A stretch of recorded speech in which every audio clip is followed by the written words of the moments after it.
ಮನಸ್ಸು ಕೂಡ ಅನುಕ್ರಮವಾಗಿ ಅತ್ಯಂತ ಉತ್ಸುಕವಾಗಿದೆ. ಹೀಗೆ ಎಲ್ಲ ಪ್ರಕರಣಗಳು ಸರಿಯಾಗಿಯೇ ತಿಳಿದು ಬರುತ್ತಿದೆ.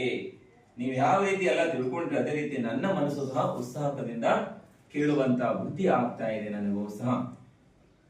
ಆನಂತರ ಗೌತಮ ಗಣಧರರು ಹೇಳತೊಡಗಿದರು.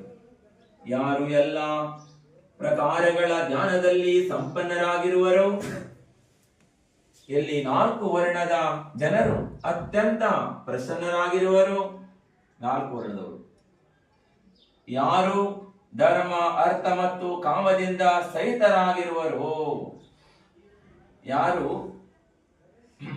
ಧರ್ಮ ಅರ್ಥ ಕಾಮ ಏನಾಗಿದ್ರು ಸಮಾನವಾಗಿ ಉಳ್ಳವರಾಗಿರುವರು. ಎಷ್ಟು ಪುರುಷಾರ್ಥದವರಿ? 4 ಪುರುಷಾರ್ಥದವರು.